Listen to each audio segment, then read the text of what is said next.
go write a book.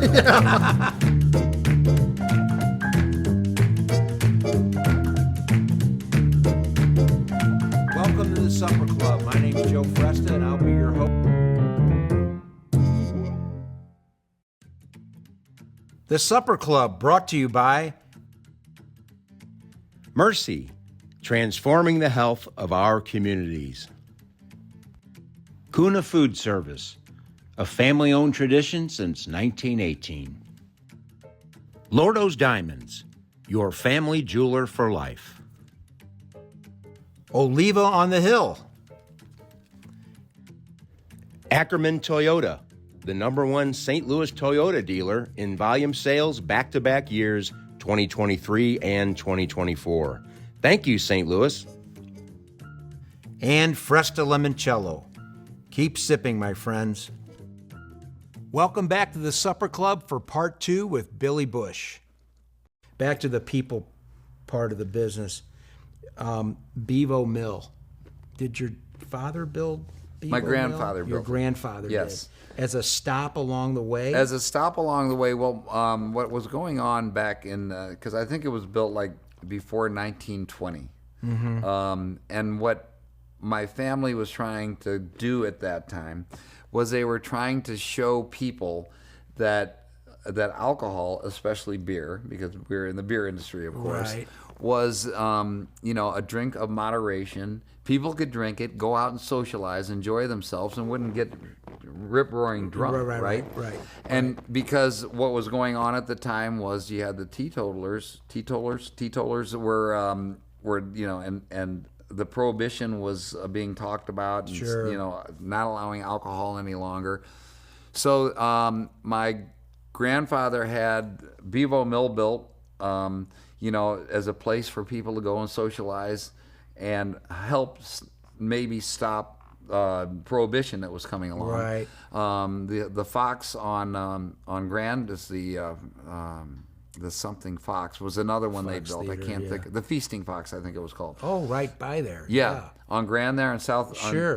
South City. Yep. So they had those built just to kind of prove that it was okay to drink, right? And then my dad or my grandfather would use it because he had bought Grant's Farm. He would use it, and this was before cars. Right. He would use it to drive when they drove the horses from where he lived at the brewery downtown Sure. out to his country place, which was Grant's Farm. Straight out Gravois. And straight out Gravois, and they could stop in there and have something to eat and rest for a little bit. Kind of a halfway house. Kind of a halfway halfway house. deal, yeah. Exactly. So it was probably a 4-hour trip or something like that. On Was my it horse really? and buggy, yeah. Wow. Yep. Wow. Yep. It's a long way to Pretty go. long way, It's a so long you commute. needed a place to stop, right? And we thought Highway 40 was bad at 3 o'clock. Man, 4 Well, hours this is commute. also when it was it was on all dirt road, so Yeah, it was all dirt. you were pounding around on those Yeah. wagons a lot of times. It was bouncy and eating a lot of dust.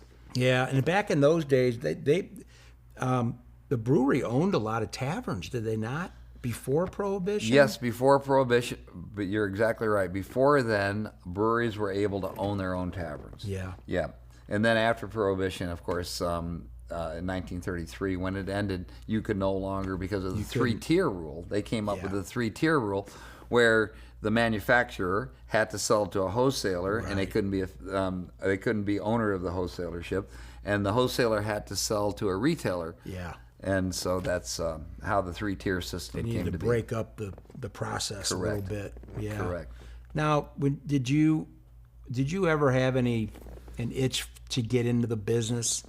Did you have any aspirations of wanting to go to work at the brewery? Honestly, in any type of capacity. I would say when I was younger, I really just wanted to be on the farm and work with the animals. I was loved gonna that. say you love that. That was your. That was my thing. The outdoors and farming. Yes. That's who you are, man. Exactly. And I never really had a chance, like I was saying earlier, to go down to the brewery and really get a feel for it and understand what it was like. And then, come the 80s, I started to really get more inquisitive about what it took to get where we were, how we got to where we are. and really I started reading books about the family and some of the books that our family members wrote but didn't have published, but were written for the family. You know, I got to reading those things and understanding the beer business, and I really fell in love with the beer business. So we had the opportunity to buy a distributorship. Okay. So down in Florida, and then we moved from there. We sold that one and bought a much larger one in Houston, Texas. Houston, okay. So I moved down to Houston. Worked down there for a while. And I worked at the distributorship. So I was in the distribution side of the business, but not in the manufacturing side of the business. Yeah. And I loved it. You know, the beer business was great. You got to go out and you got to meet everybody. Yeah. You got to be in everything that was going on within that town. And Houston always had a lot of things going on, like the big rodeo that they had every year, and all the different things. And we brought, you were in there. Deliver so much beer down there, and all the bars and restaurants, and there's So great that part of restaurants your and- dad came out in you. Yeah, so I learned the Getting business out in then. the community, getting with the people, being part of events and all that kind of thing. And by then I also knew that, going to work for the manufacturing company wasn't going to happen because of what happened earlier with August the 3rd. Right, sure. We would never get a position gonna there. be there, yeah. And all the good positions were going to his closest people and to his own kids Right. and things like that. And I do feel like he felt, that there was some insecurity there because of what happened, that Yeah. something bad could, Sure, take place. And sure. maybe it could have, but who knows? Yeah. Anyway, I knew I would never have the ability, to move up or to possibly get into the brewery, but no way of moving up there. Yeah. Because Yeah. of what had transpired. Because it gone to some Yes. over.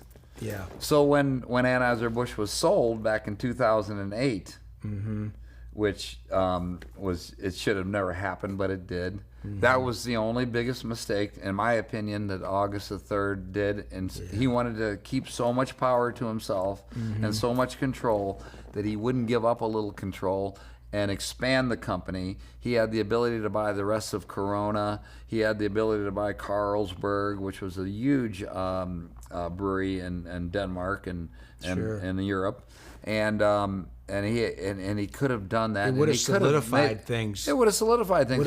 He would have been the biggest fish in the sea. Sure. Too big to swallow by any other. Didn't he have an opportunity to buy?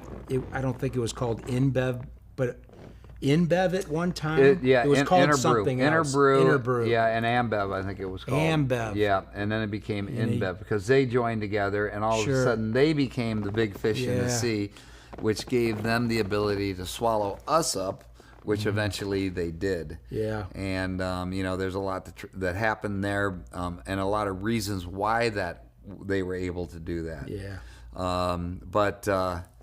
But yeah, I mean, August could have kept the company within the family. They could have kept the company, a solid American company. Yeah. But he lost it. He and still, even at the end, he had a chance to keep it in the family. But I think he saw that his son was having problems, and he couldn't keep it going. Yeah, he couldn't. Yeah. He couldn't do that to the shareholders. There also would have been a lot of You gotta lawsuits, think right? it's all about shareholder value. That's right. I want to switch gears on you. Your wife, Christy. Yes. How did you meet Christy? Well, it was the summer of 1987. Yeah. And we had just brought elephants back to Grant's Farm. Yeah. So for several years there, we didn't have elephants at Grant's Farm from like 1978 to 1987 for almost 10 years. And my brother Andy and I were at a sale down in Macon, Georgia, an animal sale. Yeah. And there was a baby elephant that came up in the auction down there. And we were like, God, wouldn't that be great to have elephants back at Grant's Farm? So we called up Dad right before they started auctioning the elephant. We said, Dad, this elephant is going to be auctioned, and we wanted to know if we should get it. Right. And he said, buy the damn thing.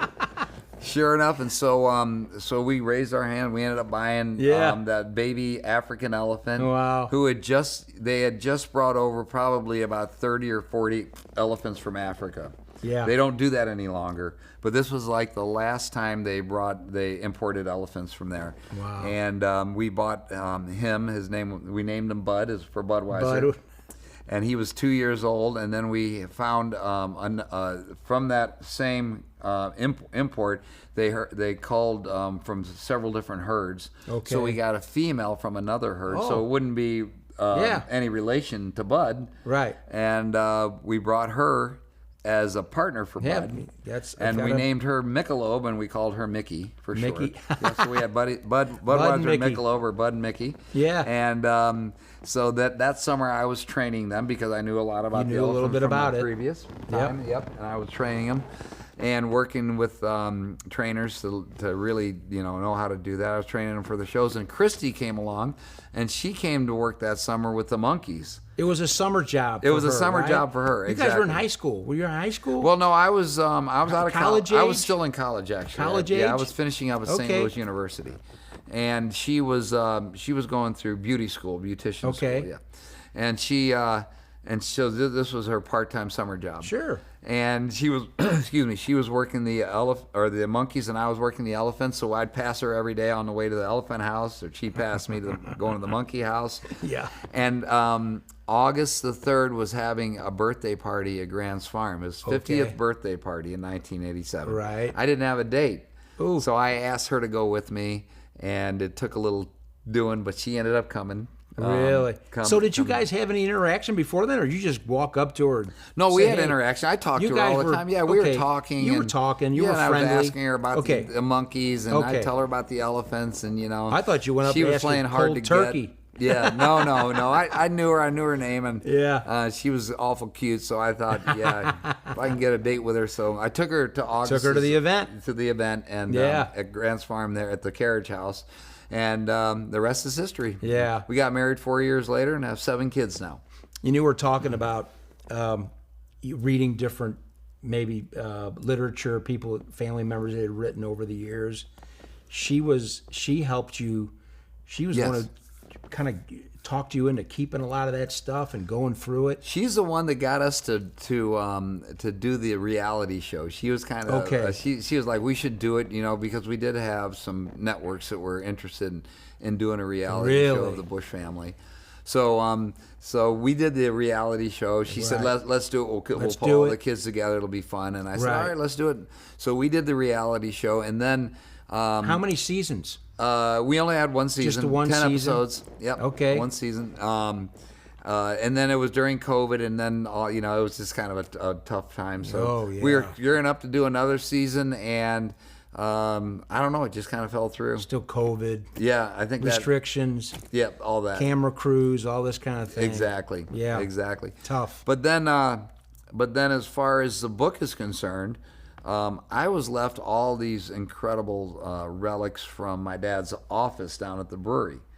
And we took them home, and Christy and I started pouring through these boxes of relics and notes and letters. And How did you get your hands on it? You just happened to go down there? And, yeah, you know what? It was left. It was left. left to to me. you. Exactly. It was left to Okay. me, and Dad was like a hoarder. He saved everything. And he had letters that he had written, that his grandfather had written to him, Adolphus, my the founder, goodness. and letters back and forth to his dad and how to run the company and things they needed to do during Prohibition. And he even had some letters from some of his some of the girls he was fooling around with while he was married. Oh, really? Yeah, so Okay. it's kind of interesting. Yeah, Okay. very interesting. Okay. But I was pouring through that, plus reading all the literature Yeah. I could find on the family, and I just thought, man, this is an incredible story. Oh, it's- and Christy thought the same thing. And if it wasn't for her, I don't know if I'd have written a book, because there's so much research and so much you have to, But you had it have all to right do. there in a few boxes? But we had it right there, and so we went through it all, and it was. I said, she said, you should write a book. Sure. And I said, you're right. I'm gonna do it. And so it's a I cool wrote this little book. project for the both of you to do. Yeah, it was together. really cool. Yeah, kinda exactly. neat. Exactly. And now people that say they have read it come up to me all the time and say, Billy, I couldn't put the book down. I'm telling you. Once I started reading, I could not put it down. It was a page turner. Yeah, I couldn't put it that's down what either. So many people. That's what everybody has told me. I haven't really gotten one bad review, but I guess a lot of people didn't like it aren't going to tell me anyway. But Well, I don't know. But It's a but no, great I read. really haven't gotten a bad review, and everybody says they loved it, and so I'm really glad that my kids are going to know where they came from now. Sure. They're going to know full and well that, you know, with grit, with hard work, with determination, you can do anything you want. The in ups this and life, downs, the Living here in perseverance. this beautiful country, living the American dream can happen for any of you. Look If at you your put- father. If you put your mind to it. 2 world wars, Yep. prohibition, Yep. recession, and 3 World Series championships. And 3 World Series. It's pretty good, huh? Pretty good. 4 wives. But still, I mean, 11 all that- kids. All that history that he just went through. Oh, I know. You know, involved with in running the business, Isn't that something? and how they kept just take prohibition. Just take how prohibition. How did they keep what did they do to keep the business Yeah. going until prohibition was? Yeah, well, that was an interesting time, and the Roaring '20s was like Dad's college days, right? Right. During, boy. during those times. And so, do you imagine the fun he was having at the speakeasies yeah. and doing all the things? And he didn't know if Anheuser-Busch was going to be able to continue, but his father Let kept me it ask going. you something. Was he still making a little Budweiser? You know, That's a good question. Like You know, the I Italians always- were on I the hill, always- down I- in the basements. I looked into that, and I've always tried to find out. Okay, For his are they friends? did they make it?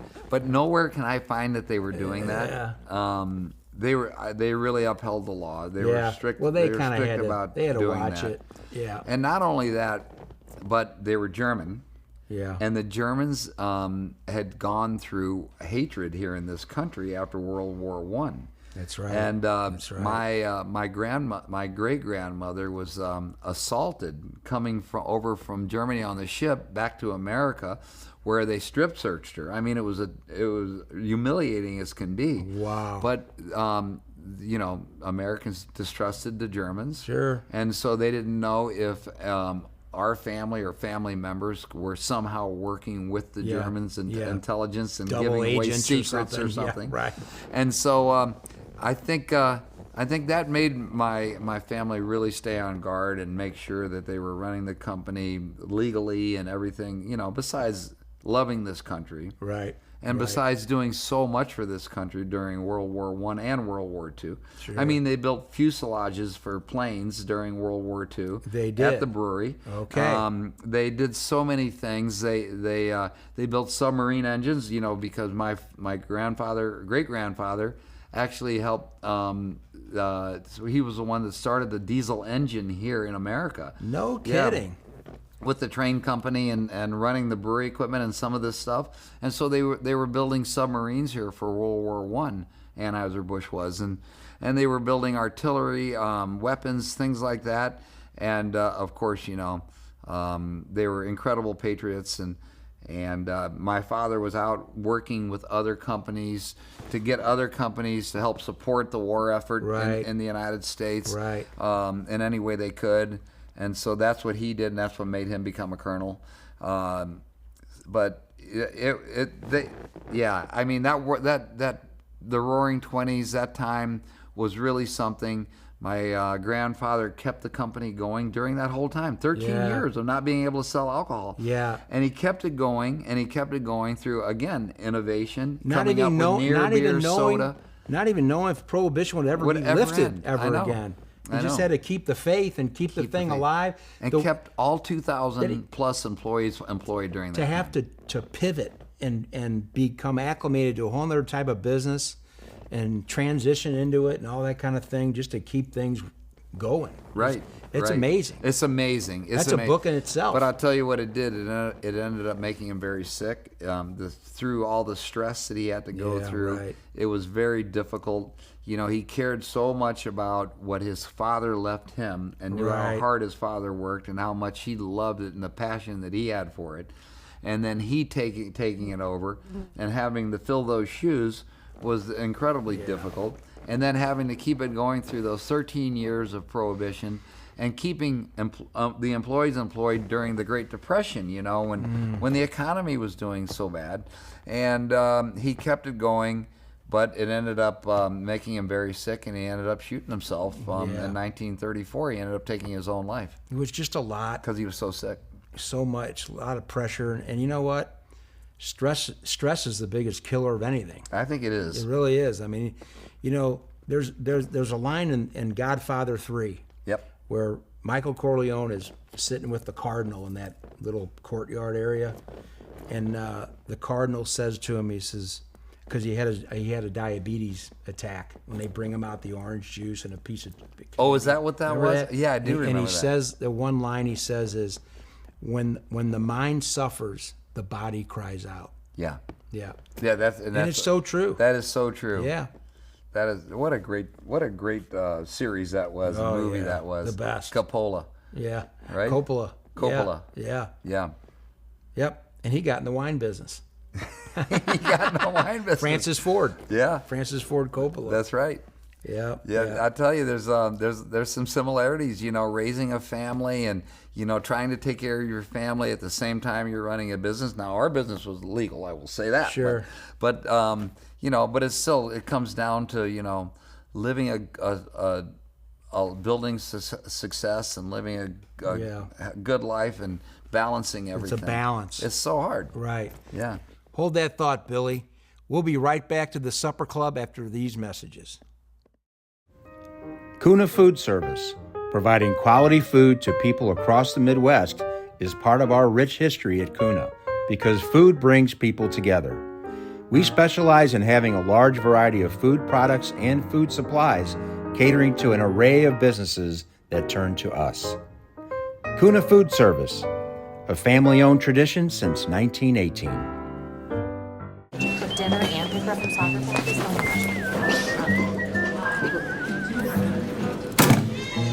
Take a number.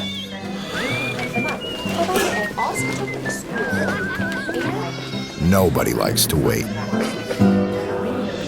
Mercy is eliminating the wait for great health care.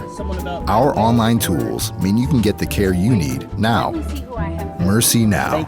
More of what you need now. Oliva on the Hill. It's Italy in the city. With exquisite old world charm, this ideal setting is perfect for your next special event, wedding, just having lunch, or enjoying Wine Down Wednesday and the Antique Market. Check it out, olivaonthehill.com. Lordo's Diamonds, your family's jeweler for life. Family owned and operated for over 70 years, specializing in engagement rings, fashion jewelry, gemstones, and in-house jewelry repair. Relaxed, friendly atmosphere, competitive pricing, and a selection second to none. Conveniently located just west of the Galleria on Clayton Road. Lordo's Diamonds, your family's jeweler for life. LordosDiamonds.com. Joe Fresta for Fresta Limoncello. My handcrafted small batch citrus liqueur is perfect for sipping or pouring in a cocktail. All natural, gluten-free, Fresta Limoncello is sold at Schnucks, Dierberg's, Straub's, Total Wine, and local restaurants. Fresta Limoncello. Keep sipping, my friends. Welcome back to the Supper Club with our guest, Billy Busch. Yeah, speaking of the movies, you guys, I think you were probably one of the first to do product placement, didn't you? In movies, have your beer or either beer signs in the background or You bet. Things of that nature. All that was so all important. that stuff.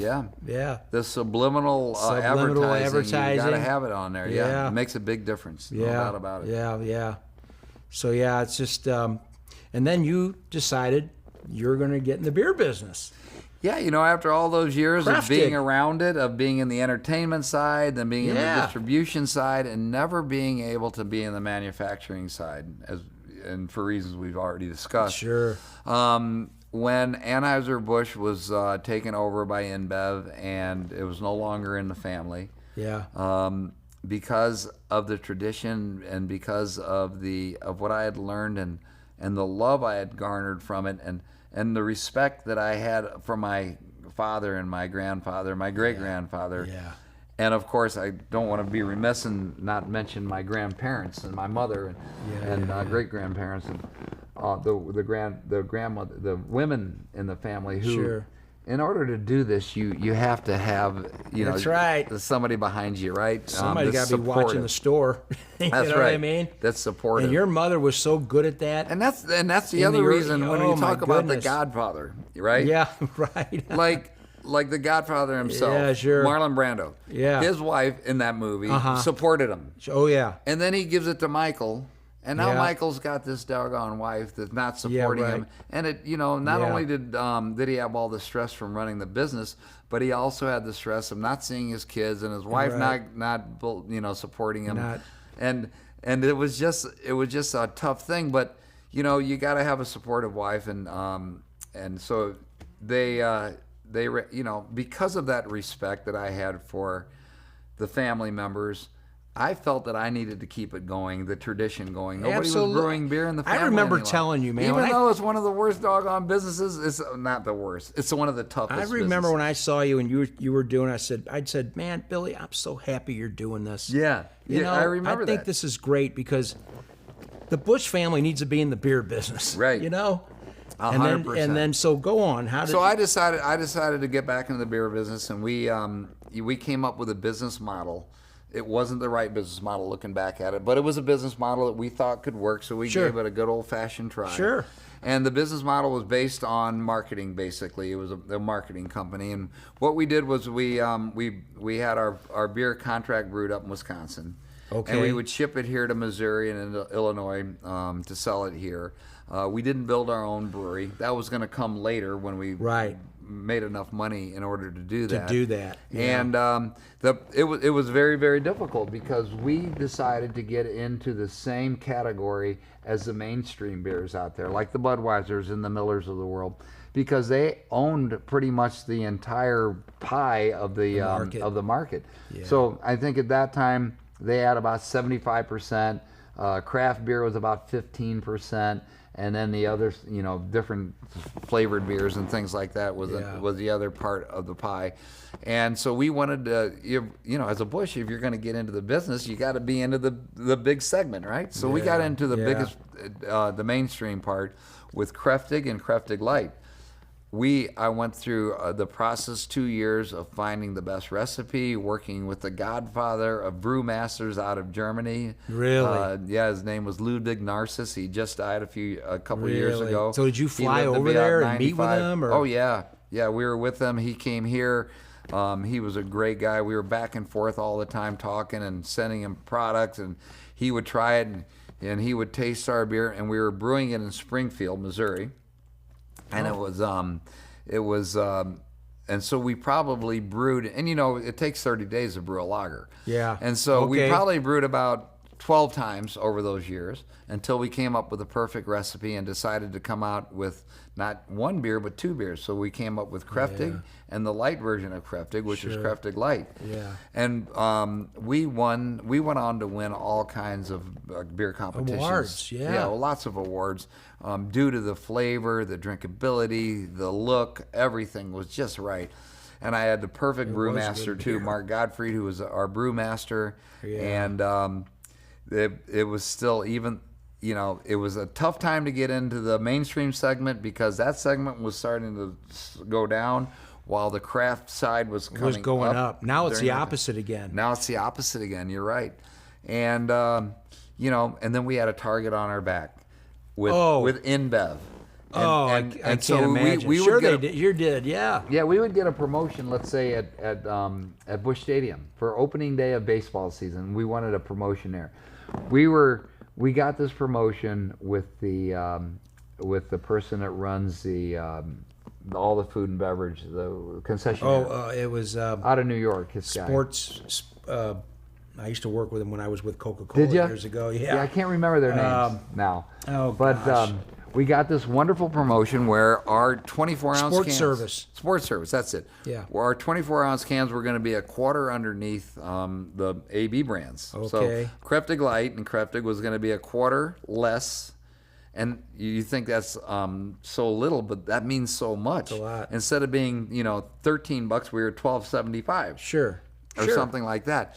So, and then they gave us all this this area to sell our beers at, all the different bars, and we were just as happy as can be. And InBev put a target on our back, and it was called Kill Bill. Now, Kill how'd they get Bill. that name? Kill Bill. Kill Bill. Anyway, Kill Bill. Talk about the They movies. find We're out back about to the our movies promotion. again. They go to the sports service Yeah. guys and they say, "Hey, look, you give them that. We're going to pull our beers out of here." What do they say? Of course, they say, "Well, Oh, we yeah, can't right. let those guys leave." I mean, Right. if people come here and they're People be not screaming. a Budweiser or a Bud Light or something like that, we'll be in big trouble. People will be upset with us.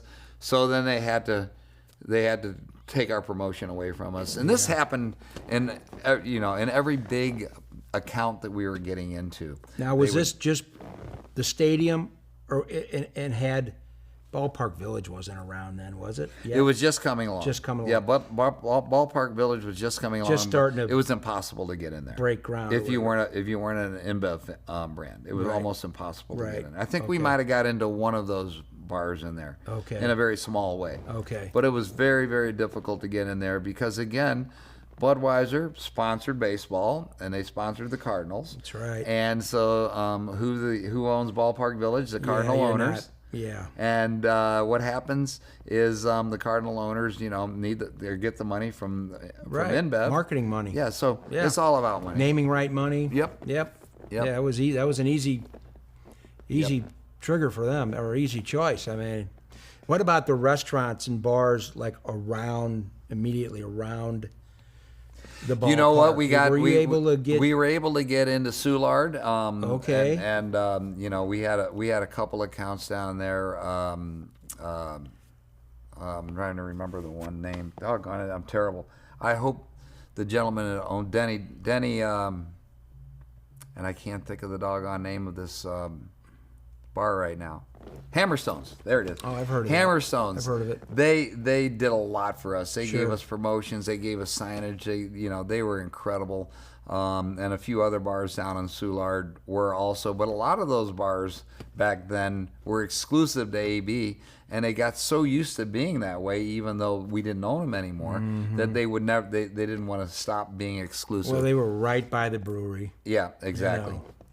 And then on Wash Ave, you're exactly right. Then on Wash Ave, we were making headway in there, and it was Yeah. doing. And Wash Ave was really becoming Up and coming, a some new great, place. Exactly. Unlike Soulard, had been around many years. New right next to the restaurants. brewery. Yeah. New So you could fun get in things with for them us on the to ground do. level. Yes. So we were getting Yeah. in there, and then along comes Ballpark Village, Yeah. and I think Ballpark Village hurts Soulard to Oh, a certain degree.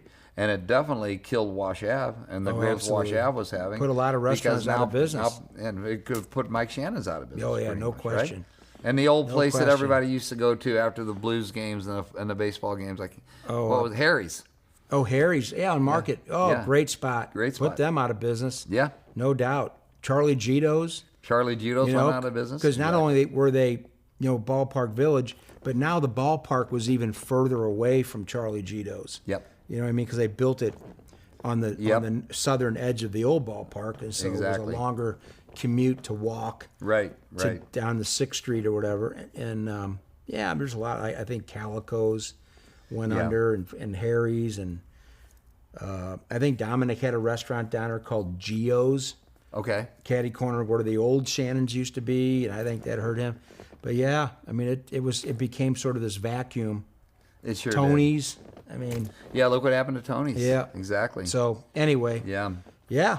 Yeah, it changed it down there, and I will say this, that when my father owned the baseball team, no way would he have ever built a Ballpark Village because he was so loyal to Soulard and the bars down there because they were loyal to him. And, it was easy for him to be loyal to them because Right. all the employees from Anheuser-Busch would go to the Soulard bars and after work and to the bars around the city down there. And I think instead of helping the city, Ballpark Village kind of hurt it.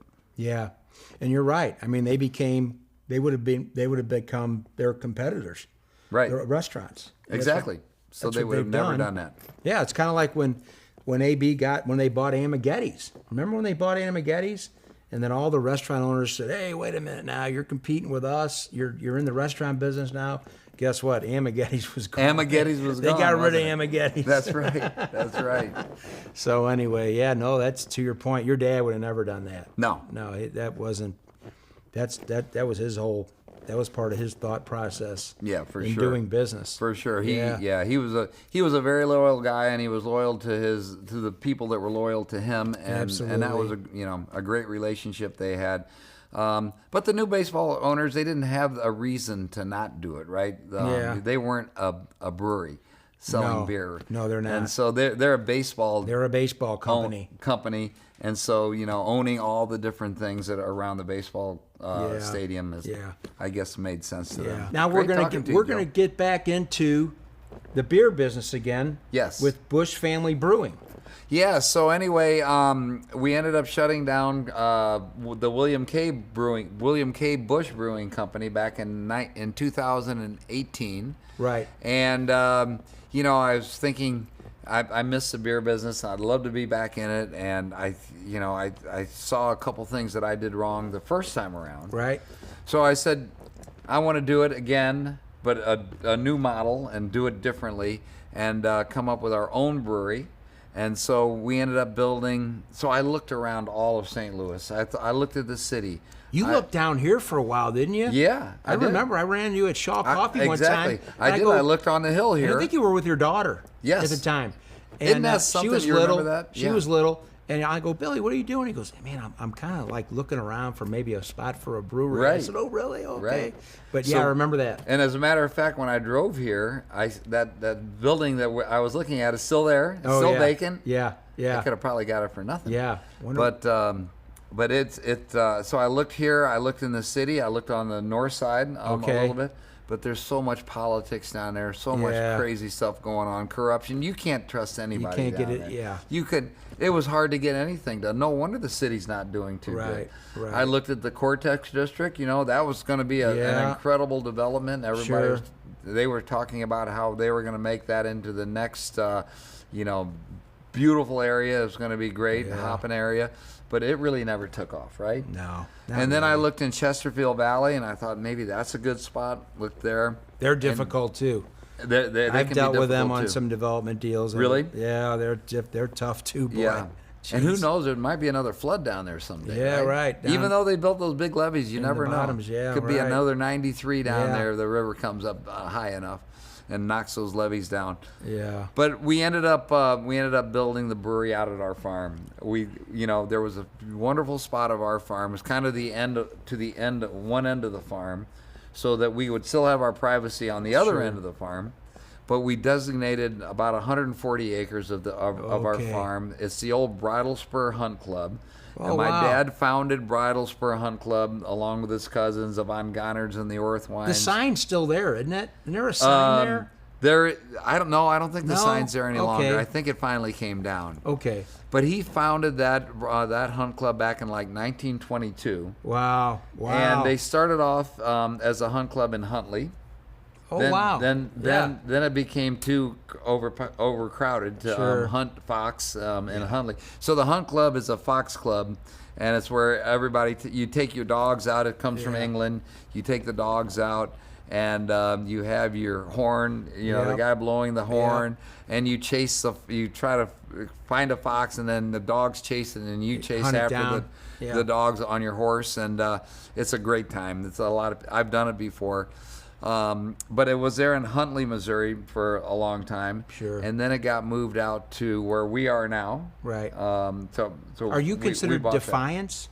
Is Yes. that Defiance? Okay. It's Defiance. Beautiful out there. And then man. they ended up selling that to me because it was contiguous to our farm. Okay. And they moved out further past Bowling Green. Okay. The Bridle Spur Hunt Club. So we ended up building right there where the hunt club was the brewery. Right. And we built a restaurant there, and there's a beautiful lake there, Yep. and open fields and lots of trees, beautiful old trees, and lots of wildlife. And we have animals out there. We just had a little baby alpaca born. Right. And we've got 2 miniature Scotch Highland cattle. We've got some Clydesdales and Belgian horses Yeah, out there. We've yeah. got Texas Longhorns, miniature horses, donkeys, sheep. You name it. We've got all the farm animals. Any and things Sicilian like that. donkeys out there? Yeah, we've got some Sicilian donkeys. You bet. We do. You know what? Every time I go out there to see the farm keeps growing with more and more animals. Oh Every time yeah, I go out there. yeah, but we're growing it. It's slowly growing, and people they come out there and they enjoy themselves. they really do. We have in the fall we have the corn maze for the kids to run through. We've got Yeah. hops growing out there on the hop trellises. We have a big a pumpkin patch out there that we can make our own pumpkin beer with. And then we've got that lake down there, and it's just a beautiful setting. It really is, Isn't it, though? And I've Well, been there. appreciate that, yeah. I, as you know, I'll take a drive out on a Sunday and just to get away and clear Yep. my head a little bit before the week starts, and just to drive through the rolling hills out there and the views. Yeah, you and- drive through Busch Wildlife to get out it's there, un- and it's then unbelievable. you're It's there, great. and you can kick back. What people love about it is they can bring their dogs with them. They Yeah. can bring their kids. The kids run around. They go visit the animals and have a great time. And the parents can just sit there and drink some beer. We have a full bar, so you can drink anything you want. But we've got our own everything. homemade beer Yeah, there, yeah. including Kräftig and Kräftig Light and the Adolphus Pilsner Mm-hmm. and the Gussie Bavarian, and we've got some really wonderful beers there. And the food's amazing too. Yeah, so, food's you know, good. Good food. It is good. Yeah. What did you have the last time? I've you had were here, the pretzels. Oh, yeah, the pretzels and cheese. and the cheese. Yep, that's always good. Really good. You bet. So- And but it's just nice. You sit out there. You got that wonderful, the lake before the tree line. Right. It's just very peaceful. Even though there's. A lot of people out there. It's relatively, everybody's pretty Laid back. calm. It's not a big, it's not like some of these wineries get. I think they get a little too crazy in my Right. opinion. It's just a little more laid back and relaxing. A little bit of music, not too loud, and you just get to enjoy the outdoors, which is really what it's you're all about. exactly right. And you know? might see some white-tailed deer come walking through there. Yeah, because right. That happens all the time. really? And, turkey through there, and of course the blue herons and the egrets and the geese are flying around there. And and like you said, it's just being out in nature, enjoying yourself, and letting the worries of the world melt away. Yeah, we've talked about your wife Christy a little bit. Yep. And you two have 7 children. We have 7. Talk a little bit about your kids. I know they're Sure. They're off doing their own thing, and maybe talk a little bit about what their interests are, and Okay. not in the beer business, but they've sort of found a path of their own. Right, they have. So our oldest is living in California right now. Oh wow. And him and his wife just had twins. There'll be 2 this July. Wow. And so they're actually in town right now, and we're Okay. and it's great to be with them. They're 2 little beautiful boys, blonde-haired boys, and fun to be with. It's great to be a grandpa finally. Yeah. And Billy is our oldest, who I'm talking about. He has his own apparel company. It's hunting apparel. So really? he makes, it's called Geist Gear, Geist. Geist is a German word for ghost in English. And so you're like a ghost in the woods. It's hunting apparel. Okay. And so he's got the Camouflage. camouflage, all that for duck hunting, for deer hunting, turkey hunting, you name it. He's got all that. Keeps you warm in the really cold. yeah, right. And cool and when it's really hot. Uh-huh. And there's nothing he didn't think about. So if any of you all want to look that apparel up, it's a great thing for Father's Day. Go to geistgear.com. That's GEIST gear.com and check it out. You might find something on there you love. But he's got that going on, and that along with the family that he's growing, Yeah, he's got his own building is family. keeping him very busy. And he loves to surf. His wife is a professional surfer from Hawaii. Oh, really? Yep. So they love to surf together. Wow. They do a lot of that. He's gotten really good at surfing. And then my Haley girl, she's living down in Florida. She's in the Okay. real estate business. She's working with our hotel that we have down in Right. South And we're going Beach, to talk about Miami. that in a bit, but Yep. go ahead. She's so doing she's that. doing that. She's working Wow. on that, and we're looking at getting into some other verticals in the real estate business, multifamily, and some other You things. keep you're just in this hospitality business. I love the hospitality. Food, beverage, and now food, you're in the beverage. hotel industry. Exactly. Yep. But we'll talk 5-star. about it. But keep going Yeah. with the kids. And then Abby, she's living down in Florida, and she's now selling houses. She's in the real Wow. estate business, and she loves it down Do there. the sisters live close to each They other? live pretty close. Yeah, one lives Okay. in Boca Raton, and the other Oh, one lives wonderful. in West Palm Beach area. So they're close. They can hang Yeah. out if they Yep, want, which is exactly. great. And then, And let's see, who's the next in line? Is Gussie.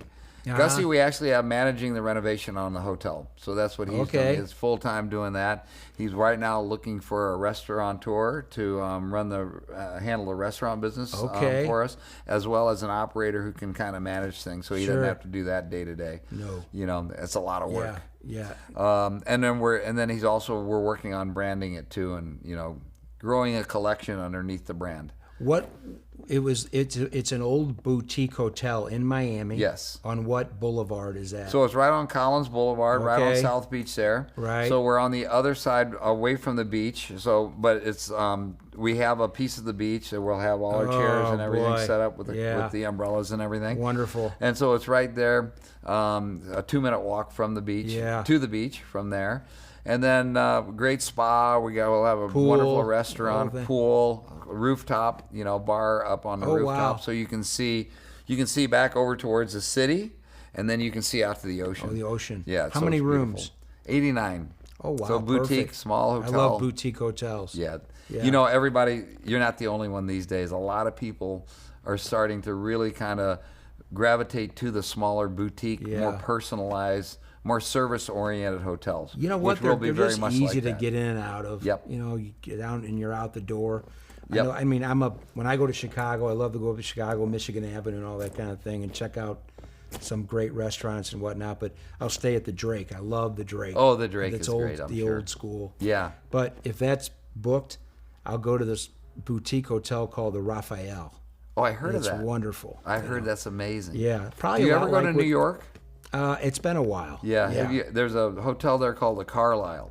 Okay. And it's a beautiful hotel. They've got a great bar called the Bemelman's Bar in there, and a great piano bar. And people from all over go there and love it. And it's also a boutique hotel.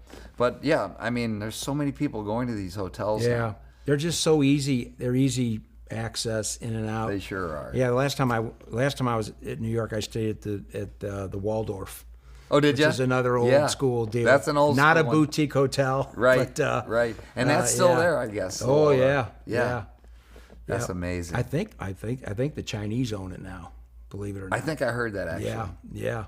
And then the Interesting. next in line, I gotta get through them all now. So so Gussie's managing. Then Grace, our daughter, she was a big equestrian rider, and she competed all over the United States. Oh, wow. In the biggest and best jumping classes, and she had a couple horses, and one of them went lame. Well, they actually both went lame. And the horses today in the jumping world, to get a really good horse, are so incredibly expensive. Yeah, right. And I'm glad she's not doing it any longer. Not only because you're going to save a lot of money, but also because it's just such a risky sport. You don't want to get hurt. You don't want. I don't want her getting hurt. No. It used to scare me watching her jump these 6-foot fences, that are 6 foot wide. And so I'm kind of glad she's getting out of that. But now she's getting very much also involved in the hotel business with us. So you have 3 working on the hotel. Yeah, well, actually 4 of them are working on the hotel. Oh, there's 4 of them now. Yeah. Okay. And then Maddie, she's in the she's also working in the apparel business. She's living in New York. Oh, wow. And she's also working in the apparel business. She might want to start her own company someday, but she's What kind of apparel? Clothing. Yeah, women's just clothing. Women's clothing. Yes. Okay, not. Yeah. I know, like your son's in the hunting, Right, yeah. outdoors, but Yeah, maybe nothing she's in specific. the athletic, not athletic, just everyday women's clothing. Everyday women's wow, clothing. that's yeah, great. Exactly. Good for her. Exactly. She's a designer, probably. She graduated from Parsons School of Design. in New Okay, there York. you go. Yeah, which is a great design school, probably the Wow, best in good. the world. Yeah. Yeah. Good for her. She knew it. She knew what she wanted to do when she Right was off young. the bat. Exactly. You know. And then our youngest son, Peter, he's working on some deals right now. He decided not to go to college. He just graduated high school. Yeah. And he's working on some real estate deals. Yeah. He's looking at a multifamily in Texas and another one in New Hampshire. Not New Hampshire. Up east. That's New Hampshire, right? Yeah. Yep. That's up east. That's up east coast. Yeah, near Massachusetts. Yeah. So he's doing that, and I tell you, I couldn't be prouder. I got to tell you what. Don't blame him one bit for not going to college. Isn't that the truth? Oh. For a while there, for Everybody years, thought I you gotta thought go to you got to college, go to college. You can't make it if you don't go to college. Yeah. But I am a firm believer now Yeah. that college can be the biggest waste of time and the biggest drain of money that you can Unbelievable. you can spend. You can Either do. become an entrepreneur, Yeah. like he's done, Yeah. or go to a trade school, Right. 2-year trade school, Yeah, and not for have sure. not be saddled with a bunch of debt. Yep, But exactly. anyway, so that's it. That's Although I'll tell you what, if for some of my kids that are in the hotel business, they have an incredible hospitality school at Cornell. You ever hear about that Cornell hospitality school? I hear you learn so much at that school that it's supposed to be amazing. I can so, see but like that's if like you, a trade school, if right? you know what you're going to do Exactly, and if you you know go what to you're the gonna- best for what Yeah. you want to do, I got Ain't that the truth? then you know what you're getting into and what you're going to get out of it. Right. Right. So anyway, yeah. Right. So what was the name of the hotel prior? It was called the Red Hotel. So you're going to, Yes. but you're going to So- rebrand it. Yep, we'll probably be open in about a little over a year from now. Okay. We're going through extensive renovation Wow. now. Doing all this wonderful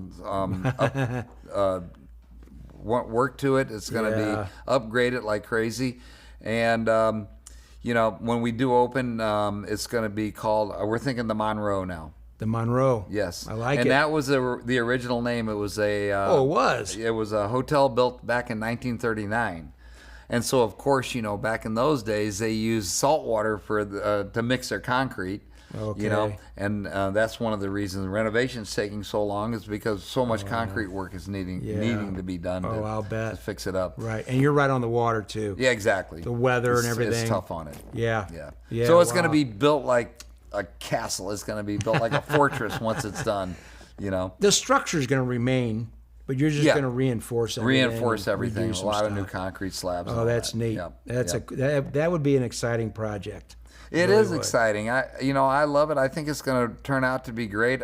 We really got lucky. We bought it in distress back during COVID. Yep. And so we got a really good price on Wow. it. And it's in a really good area on South Beach. Parts of South Beach can be a little iffy, but this is in the Faena district area by the Faena Hotel, which is probably the hotel on South Beach. So, we're catty corner to that hotel, and it's great area, and the build all the things that are going into Miami today and around with there. the restaurants, yeah. Carbone and all these Sure. wonderful restaurants moving into Miami and all these businesses moving there. It's becoming the next New York, Yeah. basically. Yeah, the southern New York. Right. Right. Okay. One final question. Yes, sir. Were you a better football player or a polo player? Oh shoot! I was okay at both of them. Not great at either, Yeah. but I was. I'll tell you what. The success we had in polo, winning the U.S. Yeah. Open, and the major tournaments throughout the United States that my brother and I won. Well, that's what's cool about it. You did it with your brother. Yeah, know? exactly. That'll go down in history because of all the U.S. Open has been played for about 150 years now. Wow. And never has it been won by two sponsors and two pros. There's 4 players on a team. Okay. And so my brother and I were the sponsors, and we hired 2 pros to play with us. And we beat an all-pro team in the finals of the U.S. Open. And it's never been won with two With two sponsors amateurs. on the team. With 2 amateurs on the team. Right. And Wow. we won it, back in 1991. We won 6 Silver Cups, which is the second biggest tournament in the United States, the Silver Cups. And he and I won 6 of those. And so the memories I have in polo and all the years I played are just amazing. And it's such a, that you've got to have so much synergy with the horse, and the rider has to be right in in tune sync. with each other, right? yeah. It's a great sport. But, I look back at my football days, I learned so much from football, Yeah. the team sport and the camaraderie and the work ethic and Yeah. what it takes to play football, especially The college two-a-days, ball. even in the two-a-days, off season, with right? all the stuff they have these guys do, and you guys You when become so played, close Ugh. to your teammates Yeah. because you go through the blood, sweat, and tears yeah. that All you have year to go round. through. All year it's round. just so. I think it's a great experience, and I had 2 kids that played college ball. Billy played 5 years at Ole Miss. Oh, wow. Gussie played 2 years at Alabama and won the Really? national championship Wow. there under Wow. Saban. And then Peter for Saban, Peter, huh? Peter played some football in high school and then decided it wasn't for him. Yeah. And you know what? back at one point I would have said, nope, you're playing. You got to figure out. You got to love this sport. right. But then I hear about all the concussions and all the things that go on in the sport now, and Oh yeah. you know. Heck, you think the NFL is going to go to flag football someday? well, I think they're going to probably put flags on the quarterback. One time they will. Yeah. At some point they will. At I some think point. they will. Yeah, it's not the same. Not maybe thing. in our lifetime. Yeah. But yeah, it'll go to something else. Something other than like all this that. physical contact. But Right. where do you get professional polo players from? The U.S. or Yeah, you know, they're used England or what? Like, where do you get these guys? today. There's hardly any professional polo players from the U.S. I was gonna any say. longer. There used to be. Polo was a pretty big sport in Texas, and so a lot of the Texas ranchers raised polo players, believe it or not. Wow. And they were riding thoroughbreds, and they'd train them on the cattle and everything, and then they'd grow up and they'd get their kids playing polo, and then you'd have a sponsor like an oil baron or something like that who wanted to get into polo, Right. and they would get hired, you know, as a kid by the oil baron Sure. to come play polo, and they would get really, really good. Really good. And this went on for several decades. Mm-hmm. And then it all went away in the last 20 years. It went away because the Argentines now are the best from Argentina. Are they really? They're the best. And they've come into America, and they've basically taken over the sport. And now there's hardly any American pros left that are playing in the high goal polo, which I used to play in. Right. And so if you to hire a pro today, it's probably going to be Argentinian. I'll be darned. Yeah. Yeah. I knew the English played a lot of polo. And the English played a lot of polo, and there were some really good English players, but Prince I haven't. Charles or King Charles used to play and all that. My brother played against or with them actually. Really? Yeah, On the Adolphus. same team? Yeah, on the same team. No Yeah, down in kidding. Florida when he was there. Really? Yep. He was Prince then, Prince Charles. Prince then. Charles, yeah, Yep. sure. Huh, Yep. Interesting. That's It- great. It is. It is. Yeah, yeah. Yeah, we played a lot of polo in our family. That's for sure. Yeah. It's a great sport, and Yep. I suggest if any of you ever get to see it on TV or anything, tune it in. Watch because it. I think you'll enjoy Yeah. it. It's fast and it's exciting, and the athleticism of these Argentine players is just amazing. Like you are a hockey player. It's hockey and on I a don't horse. Know, it's hockey on horseback. I don't know how these guys you guys on the ice know that the puck's coming from back here and you catch it. And you don't even look down sometimes. Yeah, And then yeah. you go to to goal. And When you play make these hockey, passes. you've got to be thinking about so many things at Yeah. one time. Yeah. And even ahead of time.